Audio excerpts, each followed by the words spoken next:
We're going to go ahead and get started here. Well, I guess, are they still ticking in, Jane? They are, but I think let's go for it and they can Okay. always catch up.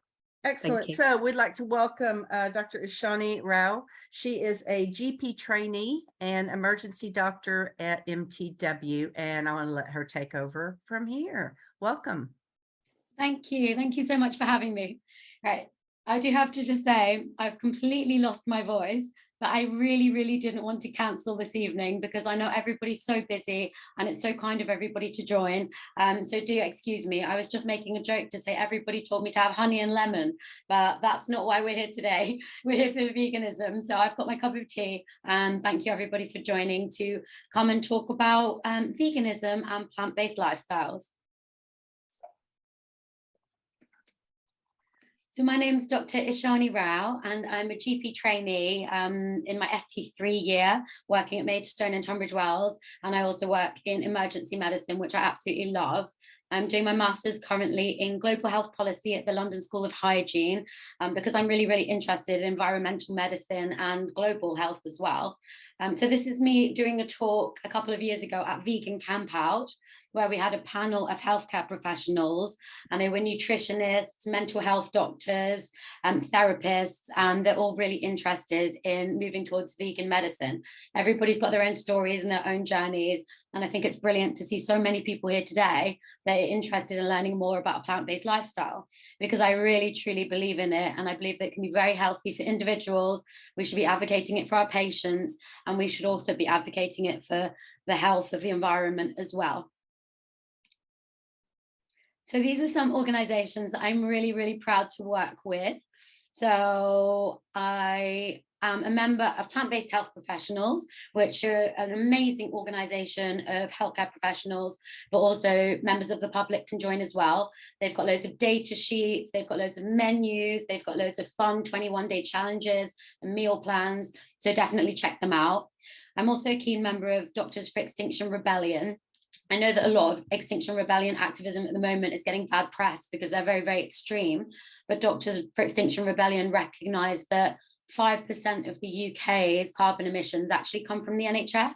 So we have a huge responsibility, and we should really be advocating for everything that we can do as individuals to try and reduce that consumption. The one in the center is my baby, so that's my charity, Buckets of Love, and we organize really fun events such as litter picking, charity days to fundraise for wells in India. So we've recently raised one that donates water to 1,400 people in Tamil Nadu in India.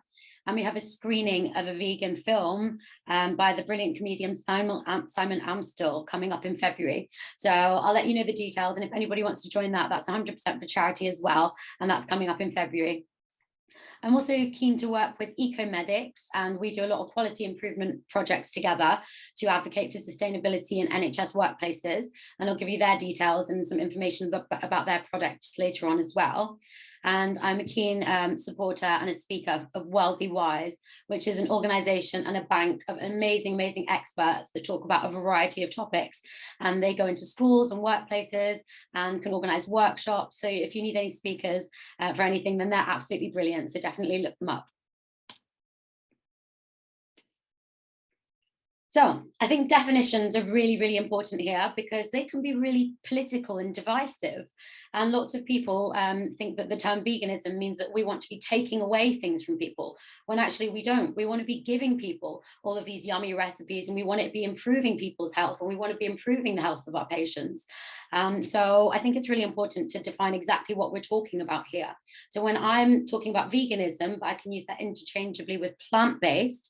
I'm talking about a lifestyle which excludes all forms of exploitation, including animals for food, clothing, or any other purposes, and that promotes the development of animal-free alternatives for the benefit of humans, animals, and the environment. For the purpose of this lecture, I'll be mainly talking about diet, but I do encompass animal products that might be in medications as well, animal testing, obviously animal clothing as well, so leather. All of those things are included in kind of term veganism, which means reducing the amount of cruelty that we do to animals and to the environment. So this infographic is really brilliant to try and work out what people are talking about when they use the term plant-based versus vegan. So plant-based people try and eliminate a lot of animal products, whereas vegans are very, very strict about it. But again, for the purposes of this lecture, I'll be using the terms interchangeably.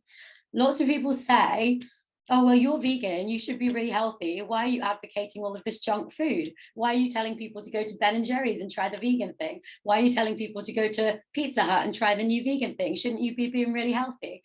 And the point is that when people talk about a vegan lifestyle in these studies, we are talking about a whole food plant-based diet. So that is mostly whole grains, fruits, vegetables, legumes, nuts. But we don't want to destroy your quality of life. We want to make sure that everybody's eating really yummy things and trying all of the yummy vegan alternatives as well. So yes, you can be an unhealthy vegan, but there are lots and lots of options now that you should be eating in moderation, or at least trying and supporting in moderation. So why is this so important? So veganism is becoming much, much more popular year by year. And we can see that by market research and by studies that are now happening, looking at the number of people that want to be vegan and identify as vegan and plant-based. Now it's said that about 4% of the population are actually vegan, and 8% of the UK identify as plant-based. In a recent study by YouGov, 1/3 of people, which is amazing, said that they wanted to find out more about a vegan diet and thought that it was something positive and constructive to do. I think it's really important to examine the reasons and the motivation behind when people make a big lifestyle change. So whether that's starting exercise or stopping smoking or stopping drinking alcohol, identifying why people want to do things is really important, because then we can support people, we can encourage them, we can, provide them evidence-based studies and evidence-based research to support why that area might be beneficial. And so when I became vegetarian at the age of 10, the reason for me was the animals, because I was surrounded by animals and I thought, I don't want to inflict harm in such an obvious way. And then as I grew older, then I realized that all of these things are really, really connected. So for the environment, for example, if we start looking after the water quality, soil quality, if we start looking after the environment around us, then we can look after our own health and the health of the animals and the biodiversity around us as well. So all of these things are interlinked. So I don't think it's that simple, but I thought it was really lovely to see that over 2/3 of people said that their main reason was for the animals. So plant-based diets and physical health. I imagine that a lot of people will be here to try and learn more about physical health benefits, because obviously so many of us are healthcare professionals and we want to be advocating physical health benefits to our patients. We walk into hospitals now and we walk into GP clinics and community clinics and everywhere, and we see all of these non-communicable diseases. And it's said that 2/3 of these could be preventable if we focus on things like cardiovascular diseases, diabetes, cancer that are caused by poor diet, poor exercise, alcohol and smoking. These are massive contributors to end organ diseases such as eye problems, retinopathy, kidney problems, kidney problems, and also nerve problems, so neuropathies as well. These can really impact people's quality of life and can affect things like mobility down the line. I think that the connection between our diets, which are very highly processed, and globalization, so us linking our diets to other countries, means that other countries which have never been exposed to cardiovascular disease and to obesity are now being exposed to these things. And that's really interesting and really sad to see that because of our high processed foods that are very high in sugar and high fructose corn syrup and very addictive things, that this is now affecting other countries that had never had these issues before.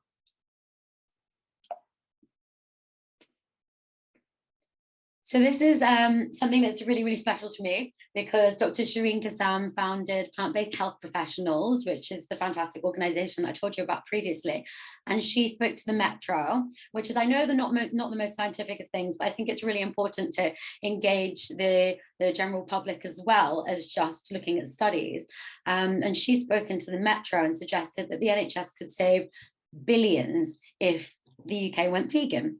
And she based this on a Taiwanese study, which looked at only 6,000 people, but there were 3,000 vegan Buddhists and 3,000 non-vegan Buddhists. And they followed up this demographic. And it's very easy because they were all living in the same kind of lifestyle. So there weren't many other variables involved in this. And she followed up, and they followed up, sorry, these Buddhist monks, and found out that the Buddhists that identified as vegan actually didn't access healthcare, about 15%, and didn't access prescriptions, about 15% as much as people that identified as meat eaters and omnivores did. So if you equate that to the savings that we can make for the NHS, that's absolutely billions, 15%. Another really, really interesting study was this one of Seventh-day Adventists, which is similar in the way that in the Buddhist study, it's very easy to stratify for these people because they all have very, very similar lifestyles. They have really healthy lifestyles. They avoid alcohol, they avoid smoking, they're very keen on exercise, and many of them adopt a vegan or vegetarian lifestyle. So this was a follow-up for 60 years, and it followed up 153,000 participants. And what it looked at was the levels of metabolites in people's plasma, in people's adipose tissue, so fat, and in urine. So it looked at 90 different metabolites, which were attributed to either positive things, so plant-based vegetables, so anti-inflammatory things, and then it looked at the negative ones, so the unhealthy fats and the inflammatory molecules. And what it found was that there were higher levels of the healthy ones in people that ate a vegan diet. This then equated to, over 60 years, a lower BMI, lower risk of cardiovascular disease, lower blood pressure, and a 60% reduced risk of diabetes as well. In this particular study, it suggested that a vegan lifestyle could enhance life expectancy by 7 years. And that's not just looking at life expectancy, that's looking at quality of life as well. I think it's really important to look at morbidity and mortality, because obviously we don't just want quantity of life, we also want quality of life. But a big study which looked at data from 150 countries, and it analysed all of the data from the Global Burden of Disease study, which looks at all-cause mortality from, like I said, 150 and now 200 countries, stratified people into a vegan diet, people that ate a bit of meat, people that ate a bit more meat, and then people that ate a lot of meat and identified as meat eaters. And this study suggested, and it analysed country by country, looking at what people ate and what people identified as. And this study, which is absolutely massive, suggested that if an American male at the age of 20 went vegan, rather than a full-blown Western diet, as they call it, they could extend their life expectancy by 20 years. So that's not to say that, you know, we should have gone vegan when we were 20 years, to say that reducing meat intake and dairy intake can improve your life quality and quantity. And they also stratified it for people about the age of 40 to 50 and suggested that if you make the change around the ages of 40 to 50, you can improve your life expectancy by 7 to 10 years, which is in agreement with many other studies. So how does this happen? So this was a really nice little flowchart from a paper that looks at cardiovascular disease in particular. But I think that we can kind of equate this to cardiovascular disease, BMI, diabetic control, all of the different endpoints from non-communicable diseases, because I think that they work in very similar mechanisms. So all of these are quite obvious, and I've talked about them already. So improving lipid profile, so that's the ratio of HDL to LDL, so that's the good fats to bad fats, improving blood pressure, improving your general heart disease. But the two here that I really want to mention are decreased inflammation, because we're doing so much work at the moment about inflammatory medicine. So that could be conditions like fibromyalgia, chronic pain, back pain, arthritis, even things like tension headaches. It's even been suggested that depression is an inflammatory condition. So yeah, decreasing inflammation by decreasing all of the inflammatory molecules that come with meat and dairy has been said to improve all of these conditions, which is a really new hypothesis and something that we should be doing much more research on. The other thing that I wanted to mention from this flowchart was the improved gut microbial profile.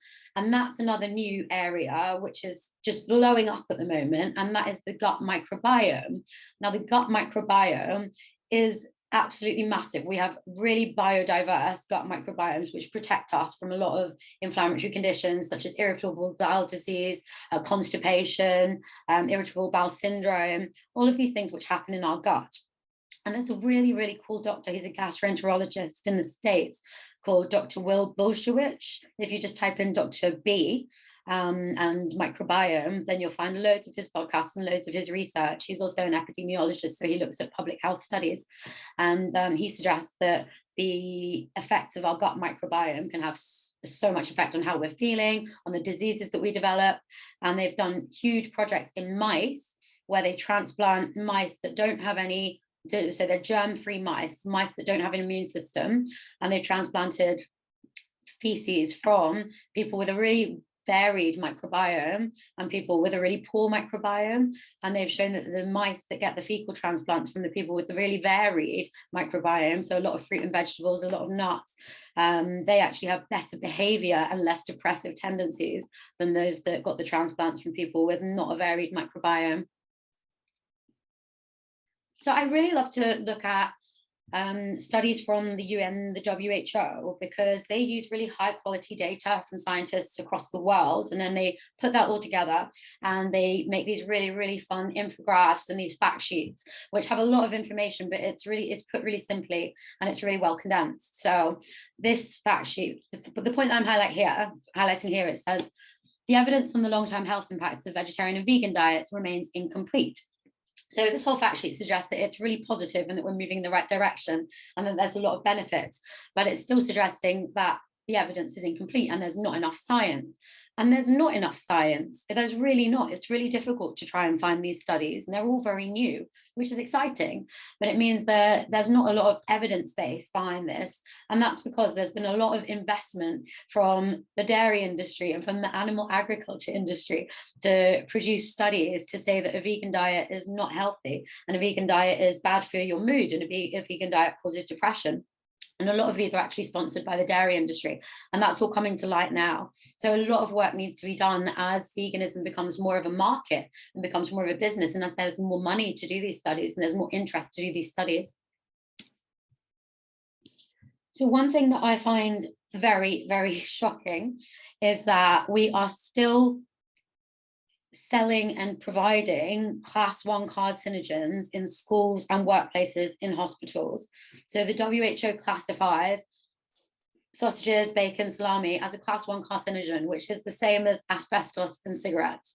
And we're still giving that out in schools and workplaces. I find that really incomprehensible. And I think that's something that we need to put pressure on canteens to say, this is actually really destructive to our patients when our patients are in times of need.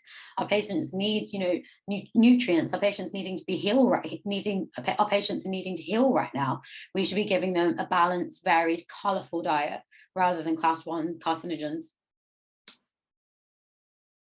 So this was a really recent study which came out in the summer of this year, and it was a huge meta-analysis of 3 million people, and it correlated data from 5 big databases, including PubMed and Embase, and it looked at people that identified with a vegan diet and people that didn't, and stratified that again into people that did and people that didn't, and then looked at the development of digestive system cancers. It actually looked at all cancers, but it was specifically focusing on digestive system cancers.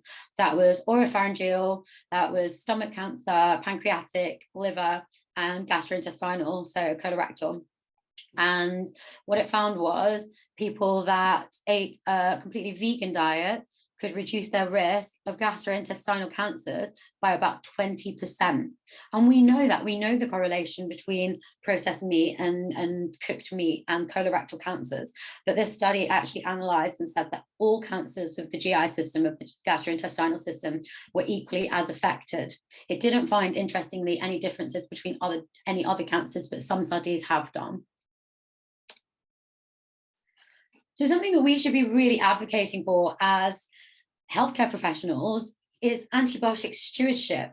It's so very important that we are advocating for this, because we are losing the ability to treat things with antibiotics. When we submit our cultures to microbiology and we send off things to grow, we're increasingly getting back reports to say, resistant, resistant, resistant, resistant. And at the moment, we have things like treatment-resistant chlamydia and gonorrhea, where we've kind of run out of options, and we have to use the really strong, really reserved antibiotics. And that's because the antibiotic companies and big pharma don't want to develop new antibiotics because they know that it's not going to have a long-term impact. They know that we're going to use them and abuse them too quickly, and that they're not going to make any money from these things. And one thing that I find really shocking here is that 47% of the UK's antibiotics are used on livestock.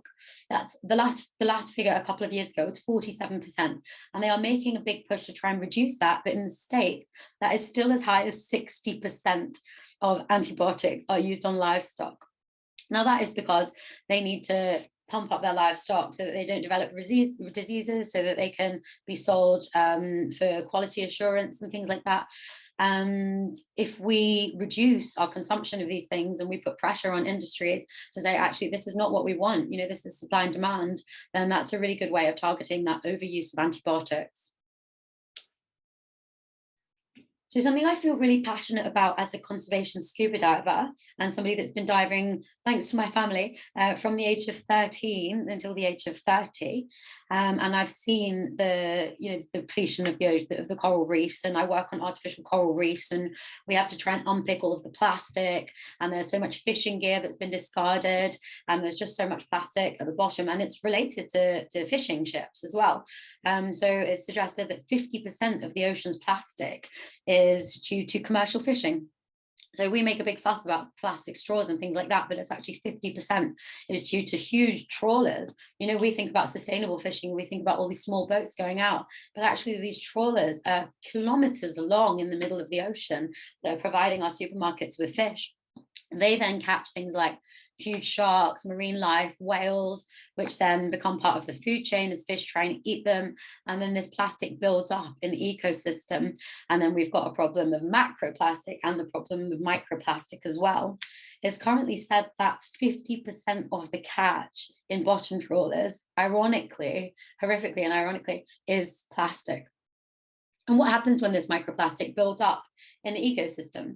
So every step of the food chain, we lose some efficiency. So we lose a lot of energy, but we also gain the toxic metabolites that build up, for example, in fish livers.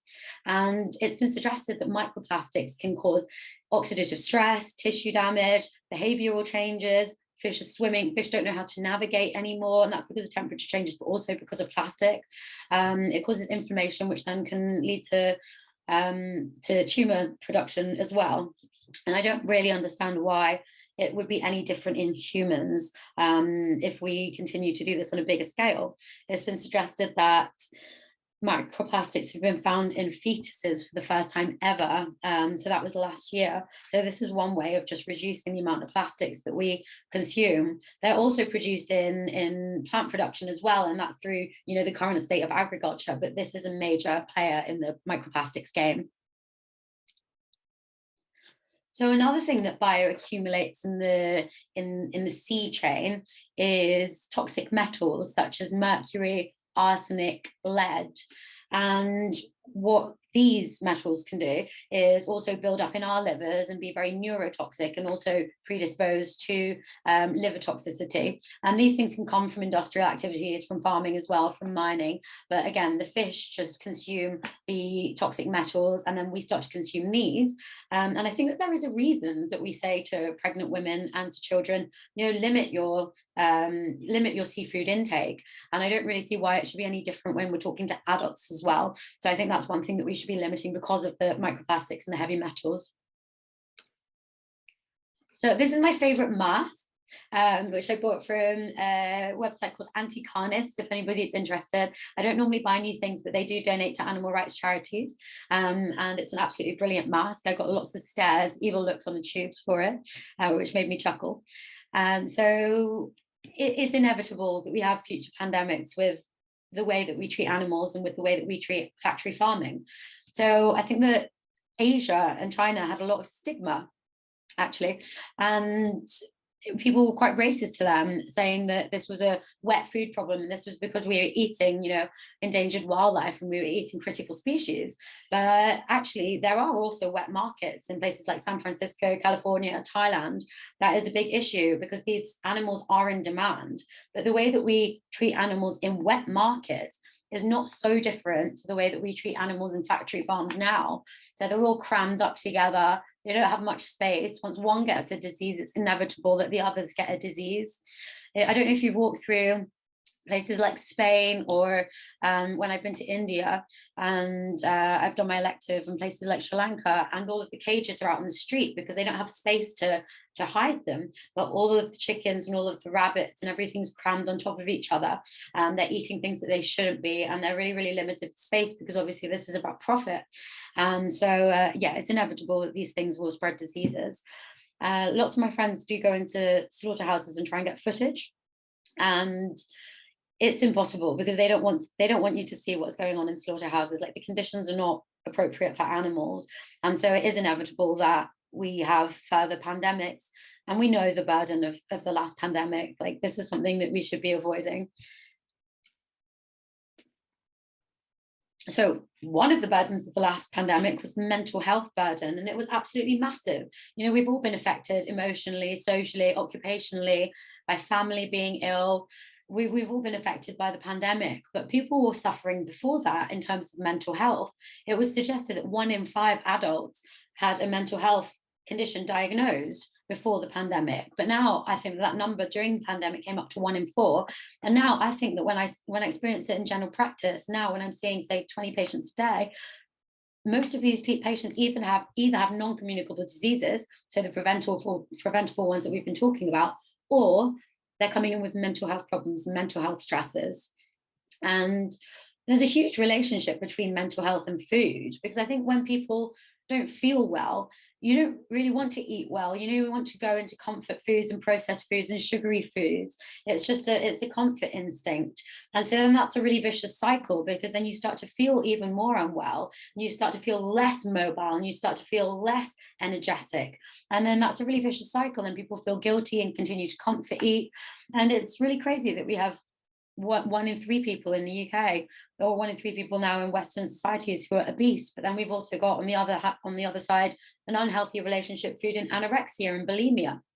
Anorexia has the highest mortality rate of any psychiatric condition. So we've got these two extremes, and we're not managing our relationship with food well. We're not managing it mindfully. And veganism really, really helps bring us back to mindful eating, to colorful eating, to healthy eating, to having to plan what you're eating. And initially that was a bit daunting, but actually now it's such a pleasure, and I really, really enjoy it. And I think that that's something that we need to bring back, is that tapas culture, the sitting down, slowing down, eating with your friends, sharing food, having that fresh food, rather than eating, a Costa panini over your laptop. So we're losing that healthy way of eating, and I think it's really important that we bring it back. So how does food affect your mood so much? So there's some really, really exciting pathways here, and I'm only going to focus on a few. So what you put into your stomach, so the enteric muscles, which are down the right, they affect the vagus nerve. So they stimulate the vagus nerve, and the vagus nerve is responsible for parasympathetic activity. So that is chilling, fighting the fight or flight response, decreasing our blood pressure, decreasing our heart rate, causing us to be able to relax. And it's really exciting that the gut can actually stimulate the vagus nerve, because that's such a direct way of relaxing. Another really exciting way is at the top right there, the cytokines in the B cells. They are actually anti-inflammatory because they are to do with the immune response. So much of our body's immune response is actually within our stomachs. So if we feed that with good fuel, then we'll actually be able to fight off infections better, and then we'll just be able to feel a whole lot better because our immune response is much better. One other really exciting thing, which I will mention, is that, maybe two pathways, is the serotonin just underneath the metabolites. So it says the GABA and 5-HT and 8-NTs, that's neurotransmitters. So that's GABA, which is a relaxatory hormone, and it causes you to relax. Then 5-HT, which is a precursor, the precursors for serotonin. So that's tryptophan, which is found in foods as well. So that's found in soy, tofu, beans. These are all of the precursors for feel-good hormones, which we know are dysregulated in things like depression, anxiety. So if we can literally put into our body natural antidepressants by putting in all of these good things, then that's an amazing pathway that we should be focusing on. Another one is the microbiome as well, which just generally targets everything. And when your microbiome is really, really healthy, then you're able to fight off diseases. You're able to have less stomach pain, less chronic pain, less bloating, less constipation. And that's, again, like I said, a really interesting pathway. So this was an amazing documentary that I went to with a friend on World Vegan Day a couple of weeks ago.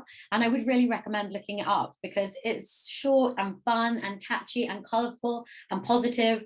And it looks at a few different cities in the world. So I watched the London one and the Sydney one, and it finds the best vegan places, and it suggests some really good recipes, and it's just really good fun. So I suggest looking that up. But the reason that I mentioned that was because it talks about superfoods. And there's some amazing superfoods on this list, which are really, you know, people who are athletes and people who are scientists, they're using these things as medicine. And I think we should be emphasizing the use of food as medicine, because it's the one thing that we put into our body, what, 4 or 5 times a day, maybe more if you're snacking and doing tapas. And it is the fundamental staple for how we're feeling and how we're fueling ourselves. And I think that we're not looking at prevention rather than cure. So I'm going to just focus on one thing here. There's loads of great things in all of these, but just looking at the most important one for vegans, or for a vegan diet, and for advocating that, is the seaweed and nori and spirulina, because they're all, you know, seafood and algae based. And essentially, everybody says that you need your omegas from fish, but actually fish get their omegas from algae. And so these are really good ways of getting your good ratios of omega-3 to omega-6s by bypassing one extra step in the food chain. Fermented foods as well are quite magic. So that's things like kimchi, kombucha, sauerkraut, because they act as a prebiotic in your gut to give your gut all of those healthy microbes to allow it to digest fiber and to digest your food.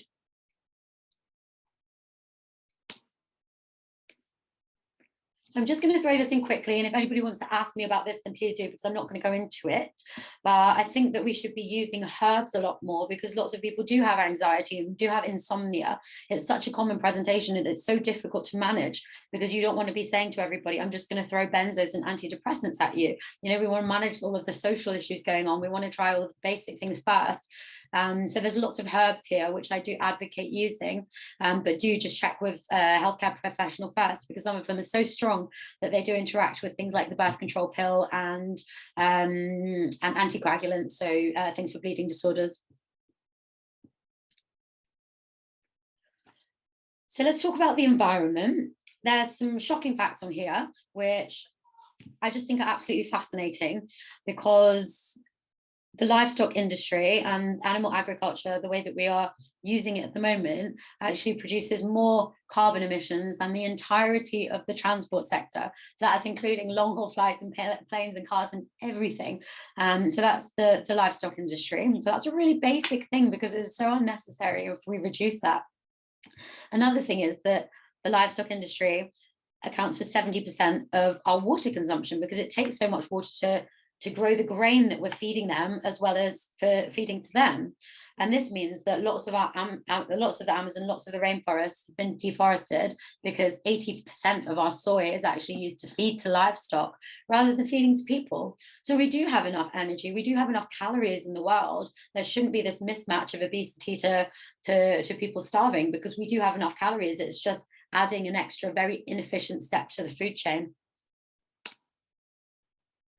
So as I was saying, everything is so connected. And if we improve things like water quality, air quality, soil quality, then this can really improve our individual health, because you just generally feel better.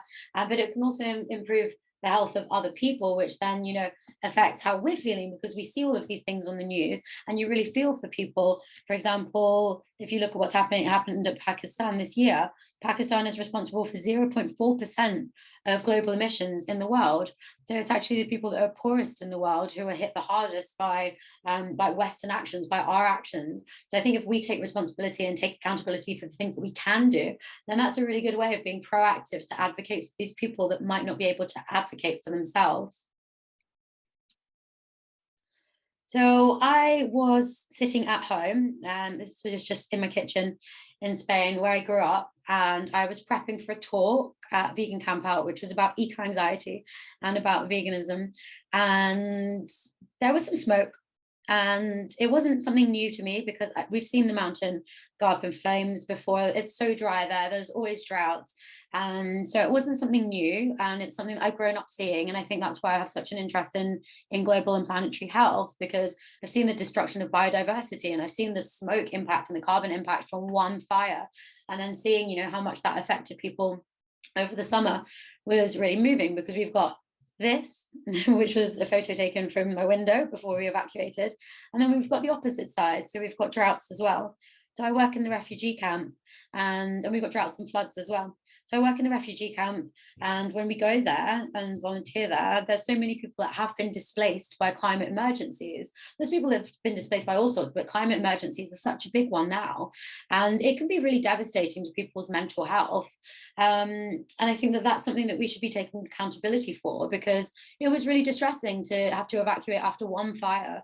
So I can't imagine what people who actually have to be forced climate refugees have to go through. And if we can do small steps to try and mitigate these things, whether that's, you know, all the things that we're trying to do, reducing waste and recycling and using public transport and reducing long haul flights and, you know, reducing our meat intake and dairy intake and hopefully going vegan, then these are all amazing steps that we should be taking in the right direction to help people that might be affected by events like this. So how can we do this? So a really exciting way that we should be trying to reduce our intake of meat, dairy, and animal products is by trying to get involved with movements such as Veganuary and Meatless Mondays. And these are really, really exciting, social, inclusive movements. And I think it's always really brilliant to try and set yourself a challenge. So I set myself the Veganuary challenge about 6 years ago. I've lost count whether it was 5 or 6 years ago, but it was about then. And so from the 1st of January, I said, that's it, I'm going to try and go vegan. And it was just the best decision ever. I feel absolutely wonderful. I enjoy cooking. I've got an amazing group of friends that are vegan. We go out for meals. Lots of my friends, you know, my family now, they're all vegetarian or vegan. And it's just absolutely incredible. And it makes me so proud. So it was just such a good movement to be part of. And I know lots of hospitals now are trying to get involved with Meatless Mondays and just trying to reduce the amount of meat and dairy that's available in the canteens. So if you can advocate for it, if you can speak to people, you know, at your hospital, at your canteen, at your workplace, then go for it. I'm always more than happy to help and to get involved with things like that. So there are loads of really yummy food options at the moment. So things like the Sainsbury's, Tesco's, Asda's own brand are all really yummy, and they're really cheap as well. Lots of people say that, you know, things like the Impossible Burger and Oomph, which is a Swedish brand, which is really yummy. Everybody says they're really expensive. I can't remember what the price of meat is, but it can't be more than the own brand of the soy and the mycoprotein and the tempeh and the seitan. So they're very, very cheap now. So do have a look and just look around and see which ones you like, because some of them I really didn't like, and some of them I eat religiously most days. And now it's very affordable. So the other thing that I think people will have to kind of shop around for and find out what people like is milk. So I know lots of people say that there's nothing like having a cup of dairy milk in your tea, and everybody says that, and lots of people say that it's really difficult to replicate that flavor. And I think two things about that. I think one, once you've got the psychological impact of what dairy really means and the connotations of that, I don't think you miss it anymore. I don't think you miss it so much. I think then you're really excited about trying other things. But I had to go through oat milk, hemp milk, almond milk. And I eventually found that my milkman, so I've got a milkman called the Modern Milkman, and he delivers my oat milk in glass bottles and then takes them away. So it's fully zero waste, but his oat milk is absolutely the best. So if anybody is around London, I'm in Bromley, then do have a look out for that. But there might be other things that are around Kent as well that are starting like that. It's really, really exciting. It's also really possible to make your own, and it's very, very cheap as well. I've done it once or twice, but my milkman is so cheap that I haven't bothered to do it again. But I know that lots of people are getting these oat milk and alternative milk machines where you put your nuts in and then it just blends your milk for you. So that's very easy.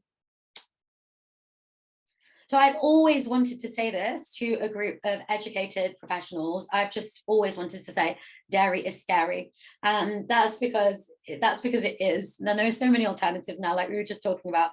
And dairy does use so much land and so much water, and it produces a lot of carbon emissions. And that's not even to mention, I'm not even going to choose to go into the way that we treat the cows right now, because we artificially impregnate them, and it's not a very ethical environment for them. But actually, if we're looking more at the environmental impact, then the impact of dairy is absolutely massive compared to other milks. And I think almond milk gets a really bad rep in the press, because everybody says, oh, it's so bad for water, but actually it still uses half of the water use of dairy. But I don't think it's as yummy as oat milk anyway.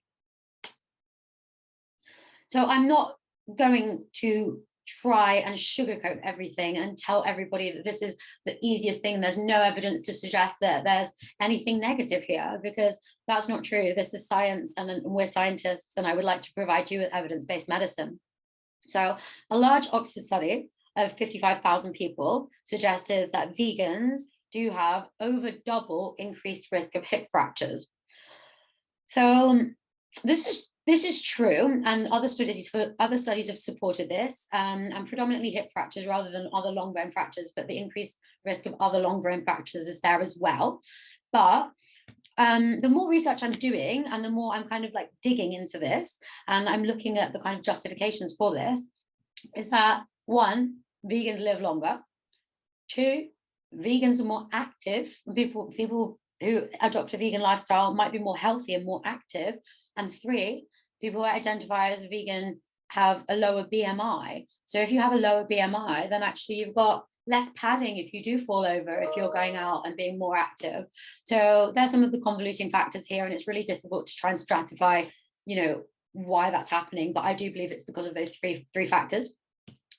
There's also a suggestion that nutritional deficiencies are really common in vegans, and it's not true that they're really common, but they are more common if we don't think about how to get these vitamins. So I think it takes a bit more planning, and again, that comes into the more mindful aspect of a diet. So I don't really mind that. I think it makes you think about what you're eating, where you're getting it from, but I do think it's really, really important to supplement. I think the risk of having issues because of low B12, so that's numbness, tingling, peripheral neuropathies, you can even get psychosis from it, then that's just not worth the risk, and I think it's worth supplementing. Other deficiencies such as zinc, selenium, magnesium, I do choose to supplement. You can get them from a well-balanced diet as well, but again, it just takes a bit more careful planning. Your weekly shop can be more expensive.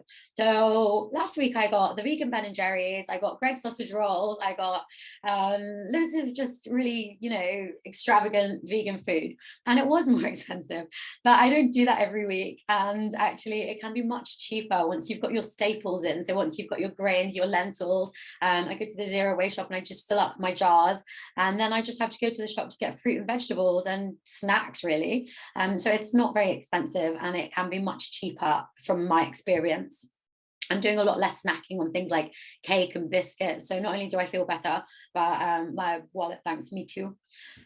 And there have been really variable findings regarding mental health. So like I said, some of these have actually been sponsored by the dairy industry and by animal agriculture, and these have been debunked recently.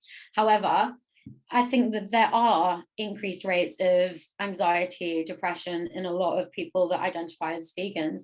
And this could be because, maybe we're more aware of animal suffering, and maybe people that identify as vegan or plant-based are more aware of eco-anxiety, and maybe they're more eco-anxious.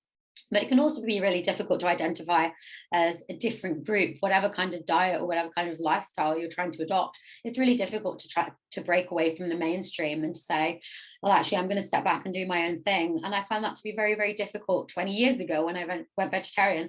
But now it's completely the opposite. And you're included with different vegan groups, and there's always vegan events on, and there's always vegan talks. And, it's really inclusive now, and it's really been beneficial to my mental health. And this is that's very blurry. Sorry about everybody's eyesight. This is a an article that I wrote in a magazine called Vegan Food and Living, which is the best-selling vegan magazine in the UK. And that talks about all the convolution to do with mental health, because that's my area of interest, so mental health and veganism. And my article was basically trying to support people that want to move more towards a plant-based journey, because it can be really difficult and you sometimes don't know where to start, and you think you're the only person in your social group.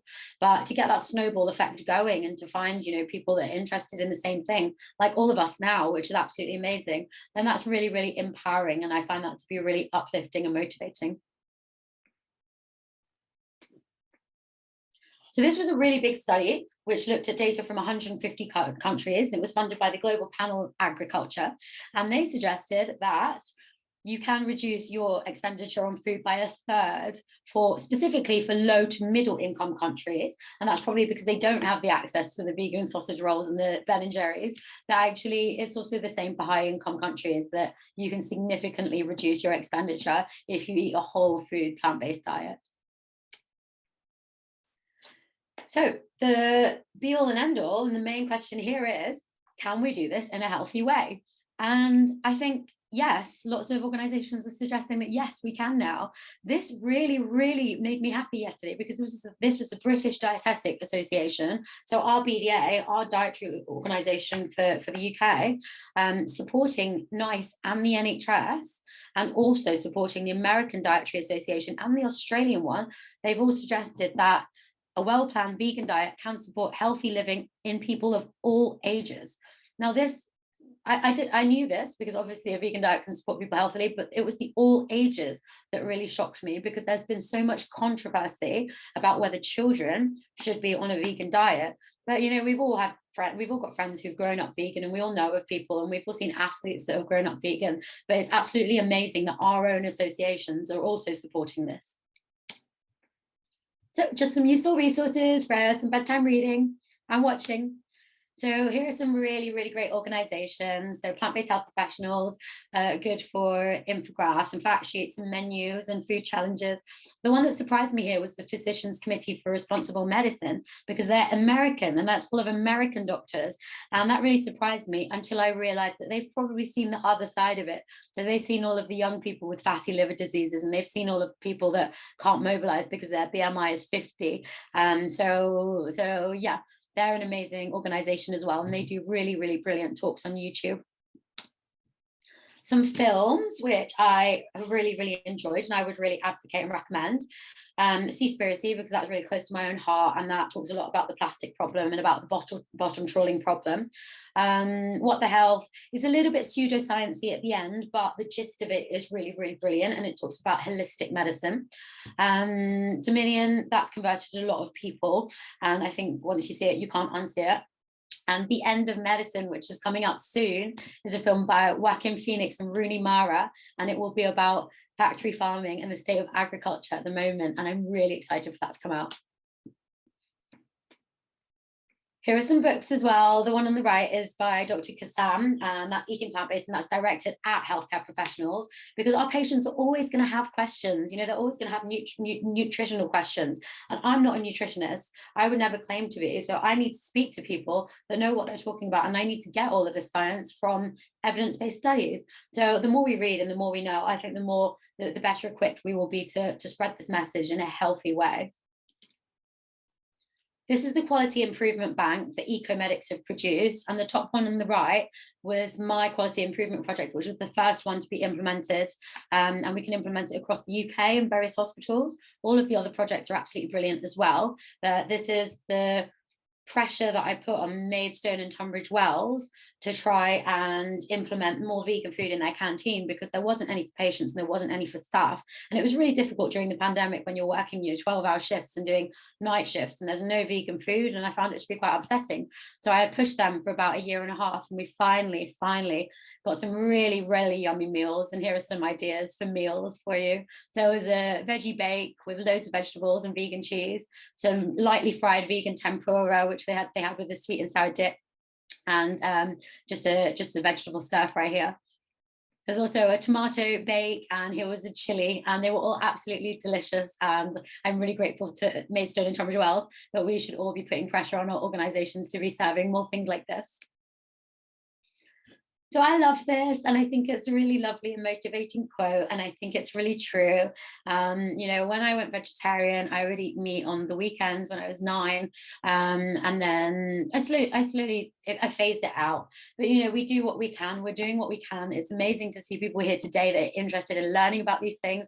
So thank you. If you want to ask me any questions or stay in touch, or for me to link you with any speakers or personal trainers or nutritionists, then please let me know, and I'll try my best to help you out. And here are my contact details, and here are the way that you can get in touch with me. And Buckets of Love is my charity, and again, we'll be having a screening of Carnage by Simon Amstel in February, where all of the profits from that night will go to a vegan charity. So please do come along, email me if you've got any thoughts or any questions, and I guess we'll head over to questions now. Thank you so much. Excellent. Thank you so much, Ishani. That gave us a lot of food for thought, pun intended. But thank you very much. I'm sure we all learned a great deal, and it is exciting. So thank you very much. So Jane, are we going to do questions from the chat box or from the floor? What would you? From the chat box is good, because I think people have been popping them in there and keeping Right. patience. So I will try and whiz them through, because there are quite a few. So the first one is just a quick clarification, which was the research that you showed about improving life expectancy. Was that 5 years for vegans or vegetarians? So I think they stratified into vegans and vegetarians. And I think that they went for predominantly plant-based as the comparison data versus predominantly meat eaters. But I have to pull it up and let you know that. But I think that it was predominantly plant-based versus predominantly not. Okay, fantastic. Thank you. Then there is a request for any examples that you've got of whole food plant-based snacks that maybe fill you up, and that's not nuts and maybe sort of things that maybe are a bit more calorie dense and not avocados. They're not a bit more calorie dense. Yeah. So I absolutely love to snack on. So I had the opposite problem, because I was trying to put on weight for so long, just from running about being a junior doctor. And I've really managed it with things like smoothies, and just blending, you know, the opposite of what you're asking now, but it was really, really healthy. So then when I wanted to snack on light things, then I would have things like carrots and cucumber, and obviously the nuts with things like hummus, peanut butter, sometimes Marmite if you've got a savory craving, and that's really good for you as well, but be cautious with the salt. And then my mum makes these really amazing energy bars, and you just put what you want into them. So it could be you know, a few dates. So grains are a really great way of filling you up, but they're very low calorie and very high in nutrients, so they're a really good filler for things. So if you want some flavor or something, whether that's, you know, a tiny bit of agave nectar or some dates or something like that, and a few nuts because you don't want to overload on the calories, then actually making tray bakes and things like that with oats is a really, really good way of doing that, because it's just it's a lot, it takes up a lot of space, but it fills you up a lot as well. Fantastic, thank you. There's a couple of comments, one around vegan food being processed, which I think I would disagree with. I think it depends. There are some processed things that and you that's can what buy, we said obviously. at the beginning, was that you can eat very unhealthily, and there can be a lot of junk food, but actually we're talking about a whole food unprocessed plant-based diet when we're saying the optimal diet. And I think it's just about finding the right websites, isn't it? Because actually there's an amazing amount of recipes and things like that out there. And as a vegetarian, nearly vegan but not quite, I have to confess I'm not fully, but there's the variety so many of recipes that you just need to kind of go on, things like the it's vegan food, isn't it? Kind of, there's lots and lots of recipes. You just need to kind of find them. I can link people to the resources, because they have a lot of evidence-based things. So they're targeted at healthcare professionals, that we can then distribute to our patients as well. But there's some really good websites out there that I'm more than happy to link. That'd be brilliant. We can share them with people, because I think it's really good to do that as well. A comment as well about kind of most vegans sort of end up saying their one regret is that they didn't do it sooner. Yes, that is so true. Another comment about kind of some of the sort of plant alternative meats being kind of ultra processed, and then there's a comment further down that they're still, although they're highly processed, they're still better than meat highly processed. Exactly, less antibiotics, less hormones, same amount of processing probably. Comment about any advice on vitamin supplements for children who are on a vegan diet? Yes, so I just saw some on the Vegetarian Society website literally a couple of days ago. They've just released some, funny enough, because I was just checking the links that I put. So if you go on the Vegan Society website, literally one of the first thing that comes up is vegan supplements for children. So just go on the Vegan Society website, and there is literally, they've released it a couple of days ago. Fantastic, thank you. Because you do have to be a bit careful, because some of the ones you can buy in Boots and things have got gelatin in them, the capsule ones. Yeah, and if I ever want to order supplements and I want to make sure that they don't have gelatin, then I order them on eBay, and then it can actually do them in paper packages as well. So it's reducing plastic. So it's just all around good. Fantastic, sounds brilliant. Lots of people saying fantastic talk. What about how do vegan athletes increase their protein content? So protein, this is a really brilliant. So I would watch lectures by Rich Roll. He's a vegan athlete, and he talks to Dr. Will Bulsiewicz. So he talks to Dr. B. So he's called Rich Roll, and it's all about this. It is all about debunking the protein myth, talking about your microbiome, talking about how much iron, how much supplementation you should be doing, how we can increase fiber, how we can increase our optimal performance as athletes. There's loads of people actually on plant-based health professionals as well that are athletes and have run marathons 40, 50, 60 times. So do look it up on there. But really good ways of improving your protein are things like tofu, tempeh, so they're the fermented soy type products. They're not too processed either if you don't buy the ones from the shops, and you can make that yourself. Actually, people can make tofu and tempeh, but they've got great protein. Actually, a jar of things like kidney beans and chickpeas, they have a load of protein as well. Okay, yeah, and there's a comment from Claire saying she runs marathon on a vegan diet, and Rich Roll is an ultra runner, isn't he, as well? I mean, yes, he's an ultra marathon runner. Yeah, you can run ultra marathons being a vegan as well. And there's a vegan football club as well, isn't there, as well? Yes, it's called the Forest Green Rovers, and it's Dale Vince's one, and he runs Ecotricity, the sustainable energy provider, but Forest Green Rovers, and they're featured in that Eating Plants documentary that I mentioned. They're featured in the England one, so they do cover that. Yeah, and it's really brilliant. Fantastic. Fine. Oh, and a comment about somebody who's vegan, 86, and runs ultra marathons. So there we go. There's something for us all to aspire to, isn't there? So thank you. But I think it's just proving, basically, isn't it, that that you absolutely can do. You just need to kind of do your research and look at the things that are out there. So that's important to do your homework nowadays. Yeah. So that's all the questions. So Julia, back to you. Fantastic. Thank you very much. We are at time now, just over. So thank you so much, Ishani. That was absolutely a brilliant presentation. Really appreciate you coming in tonight. Thank you to everyone who took time out of their evening to join us as well. I hope you found it helpful. And I believe the recording will be on the West Kent website in due course. If there's anyone you'd like to direct to it and signpost to it under the members area to see it later if they weren't able to come tonight. That's it from us. Thank you very much for joining us tonight. Y'all have Thank you for having me. Bye.